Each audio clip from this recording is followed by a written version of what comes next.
తాకట్టులో ఉన్న బంగారాన్ని విడిపించి ఆ రోజున్న మార్కెట్ ధర కట్టి మిగిలిన డబ్బును మీకు అందిస్తుంది కొమ్మూరి గోల్డ్. నమస్కారం గురువు గారు. నమస్కారం. వృషభ రాశి వారికి 2026లో ఎలా ఉండబోతుంది అంటారు? వృషభ రాశి వారిని రూల్ చేసే ప్లానెట్ వచ్చి వీనస్, శుక్రుడు ఆ రాశి అధిపతి. నార్మలీ శుక్రుడు అధిపతి ఉండే రాశి. శుక్రుడు అంటేనే మనము నీకేంపా శుక్రదశ అనేస్తాం. ఎవరు చాలా బాగా గొప్పగా ఒక డ్రెస్ చేస్తారో, ఒక జ్యువెలరీ వేసుకుంటారో, ఒక మంచి సెంట్ వాడతారు, వాళ్ళంతా చూసిన తక్షణమో నీకేమో శుక్రదశ అనుకుంటాను బాగున్నావు అంటాం కదా. అలా వృషభ రాశి అధిపతి శుక్రుడు. ఆ శుక్రుడు రాశిలో పుట్టిన వాళ్ళు కామన్గానే లగ్జరీ పీపుల్గానే ఉంటారు. వాళ్ళకి ఏదే ప్రాబ్లం వచ్చినానో ఇమ్మీడియట్గా సాల్వ్ చేసుకొని పోతూ ఉంటారు. సో దానివల్ల ఈ సంవత్సరం వాళ్ళకి ఆంగ్ల సంవత్సరం 2026 అది ఎలా ఉంటుందంటే, వీళ్ళకి రాశిలో చంద్రుడు ఉన్నాడు కాబట్టి రెండో ఇంట్లో గురు, ధనస్థానంలో గురు, తర్వాత 4వ ఇంట్లో శుక్రుడు, 8వ ఇంట్లో బుధుడు శుక్రుడు కుజుడు, 11వ ఇంట్లో శని. దీంట్లో ప్లస్ పాయింట్ ఏమంటే రెండో ఇంట్లో గురు, 11వ ఇంట్లో శని. ఇది ప్లస్ పాయింట్ ఫస్ట్ మాట్లాడుకుంటాం. దాంట్లో ఏమంటే లాభస్థానంలో శని ఉండేదానివల్ల ఈ వృషభ రాశి వాళ్ళకి పర్సంటేజ్ అని నేను చెప్పేటప్పుడు ఒక 85% బాగుంది, ఒక 15% నెగటివ్ ఉంది. ఒక 85% అనేది మంచి పర్సంటేజ్. 85. 11వ ఇంట్లో శని ఉన్నాడు కాబట్టి ఏ వ్యాపారం బిజినెస్ చేసినా దాంట్లో లాభం ఉంటుంది, నష్టం కలగదు. రూపాయి పెడితే రూపాయికి అట్లీస్ట్ ఒక 50 పైసనో 70 పైసనో లాభం వస్తుంది. సో దానివల్ల అది మంచిది. అది వర్క్లో కావచ్చు, బిజినెస్లో కావచ్చు, ఇన్ కేస్ ఎడ్యుకేషన్లో కావచ్చు. పెట్టుబడి పెడితే దాంట్లో లాభం ఉంది. రెండో ఇంట్లో ధనస్థానంలో గురువు ఉన్నాడు కాబట్టి ఈ సంవత్సరం గోల్డ్ కొనే యోగం. గోల్డ్ ఏదైనా పెట్టేస్తున్నారు, ప్లడ్జ్ ఉందంటే గోల్డ్ తీసుకురావడం. దాని తర్వాత ఎడ్యుకేషన్ రిలేటెడ్లో, గోల్డ్ రిలేటెడ్లో, షేర్ మార్కెట్లో, స్టాక్ మార్కెట్లో డబ్బు ఇన్వెస్ట్ చేసి ఉంటే దాంట్లో మంచి ప్రాఫిట్ వచ్చే ఛాన్సెస్ ఉంటుంది. మ్యూచువల్ ఫండ్ దాంట్లో అంతా వేసి ఉంటారు కదా, దాంట్లో ప్రాఫిట్ ఉంది. అనుకోని విధంగా డబ్బు వచ్చే మరి యోగాలు ఉన్నాయి. లాటరీ యోగము ఉంది అని చెప్పొచ్చు వృషభ రాశి వాళ్ళకి. దానివల్ల వెహికల్ కొనే యోగాలు ఉంది. బట్ వెహికల్ కొనేటప్పుడు ఏమంటే అది డిప్రిషియేషనే. ఎందుకంటే ₹1,00,00,000 కొంటే సంవత్సరం తర్వాత 80 లక్షలు అడుగుతారు. దానివల్ల మీకు నీడ్ ఉన్నిందంటే కొనుక్కోండి, లేదంటే ఈ ల్యాండ్ తర్వాత దీనిపైన ఇన్వెస్ట్ చేసేది మంచిది. నార్మల్గా వీళ్ళకి 4వ ఇంట్లో శుక్రుడు కేతు ఉండేదానివల్ల ఎడ్యుకేషన్ చేసే వాళ్ళకి, అది ఎస్పెషల్లీ SLC PUC గ్రాడ్యుయేషన్ చేసే పిల్లలకి ఎడ్యుకేషన్లో కాస్త ప్రాబ్లం రావచ్చు. దానివల్ల పేరెంట్స్ వచ్చి బాధపడే మరి అదే 15% ప్రాబ్లం అని చెప్తాను కదా. ఎడ్యుకేషన్లో పిల్లలది ఏదో ప్రాబ్లం అయింది, కాలేజ్ నుంచి స్కూల్ నుంచి కాల్ వచ్చింది, ఇదంతా వచ్చి వాళ్ళకి బాధ కలగవచ్చు.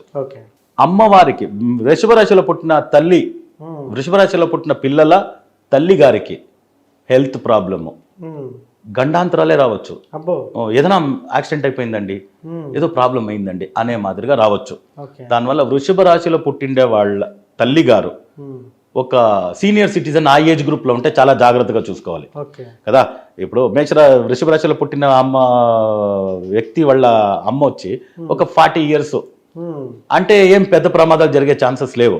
60 years అంటే 65-75 years అంటే కాస్త హెల్త్ అంతా జాగ్రత్తగా చూడాలి. గండాంతరాలు ఉంది, అదొకటి నెగటివ్ పాయింట్. ఎడ్యుకేషన్ రిలేటెడ్లో కాస్త ప్రాబ్లం ఉంది అని చెప్పినాను. అది సుఖస్థానం అంటారు. దానివల్ల 4వ ఇంట్లో కేతు ఉండేదానివల్ల ఇది ఒక ప్రాబ్లం. ఇది మైనస్ సైడ్ అయింది. 2 ప్లస్ సైడ్ చెప్పినాను. సో వర్క్ బిజినెస్లో ఉండే వాళ్ళకి అందరికీ, ఈవెన్ ప్రభుత్వం జాబ్లో ఉండే వాళ్ళకి కాస్త ప్రాబ్లం ఉంది. ప్రైవేట్ సెక్టర్లో ఉండే వాళ్ళకి ప్రాబ్లం లేదు, బిజినెస్లో ఉండే వాళ్ళకి ప్రాబ్లం లేదు. వృషభ రాశి వారికి ప్రభుత్వంలో పనిచేసే వాళ్ళకి కాస్త ఇబ్బంది కలిగే ఛాన్సెస్ ఉంటుంది. వాళ్ళపైన ఏదైనా ఎంక్వైరీలో నోటీస్లో రావచ్చు. సో దానివల్ల జాగ్రత్త వహించాలి. ఎందుకంటే డిపార్ట్మెంట్లు అంతా నోటీసులు అవి వచ్చిందంటే ప్రమోషన్స్ అంతా మారిపోతుంది. సో దానివల్ల ప్రభుత్వంలో పనిచేసే వాళ్ళు జాగ్రత్తగా ఉండాలి.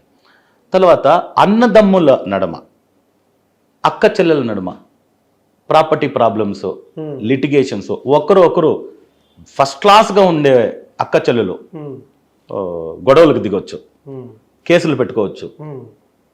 పోలీస్ స్టేషన్కి పోవచ్చు, ఇవన్నీ వచ్చేయచ్చు. నేను అన్నదమ్ములు అంత బాగున్నాము, మా అన్నే నాకు నాన్నతో సమానం అనే తమ్ముడు అన్నకి కేసులు పెట్టేయచ్చు. అబ్బో. దానివల్ల వృషభ రాశిలో పుట్టిండే అక్క చెల్లెలు అన్నదమ్ములు కాస్త జాగ్రత్తగా, వృషభ రాశికి టైం ఇప్పుడు బాగాలేదు, బాగున్నాము, ఏదో 10 రూపాయలు నువ్వు ఎత్తుకున్నావా, నాకు 8 రూపాయలు ఇచ్చావా, పోరా 2 రూపాయలు తనే అనే మరి వదులుకుంటే బెటర్.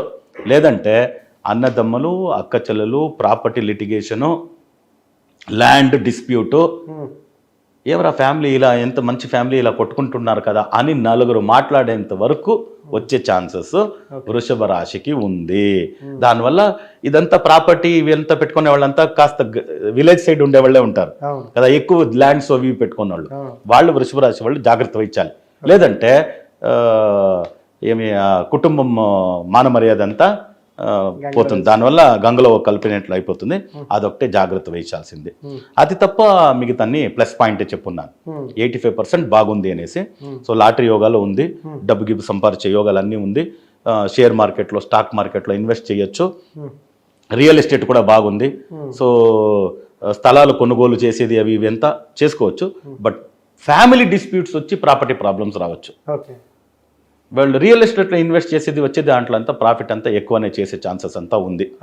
సో తర్వాత మెడికల్ బిజినెస్ చేసే వాళ్ళకి బాగుంది, ఎడ్యుకేషనల్ ఇన్స్టిట్యూషన్ జరిపే వాళ్ళకి చాలా బాగుంటుంది, తర్వాత ఫినాన్స్ చేసే వాళ్ళకి బాగుంటుంది, జ్యువెలరీ బిజినెస్ చేస్తారు కదా వాళ్ళకి, వృషభ రాశి వాళ్ళకి బాగుంటుంది.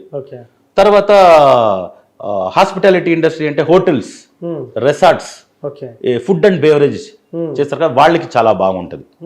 సో వీళ్ళకంతా ఈ ఫీల్డ్లో ఉండే వాళ్ళకంతా ఇంకా ఎక్కువగా ప్రాఫిట్ వచ్చే యోగాలన్నీ ఉంటాయి. ఓకే, ఈ సూర్య చెప్పేటప్పుడు నేను పెళ్లికి పిల్లలకి సంతానానికి ఎదురు చూసేవాళ్ళు ఈ సంవత్సరం పోస్ట్ పోన్ చేసుకోవడం మంచిది. వీళ్ళు కూడా మేషరాశికి పిల్లలు పోస్ట్ పోన్ చేసుకోవాల్సిందే, సంతానానికి పెళ్లికి కూడా కాస్త పోస్ట్ పోన్, ఎందుకంటే సుఖస్థానంలో కేతు ఉండేటప్పుడు కాస్త ఇబ్బంది ఇస్తాడు.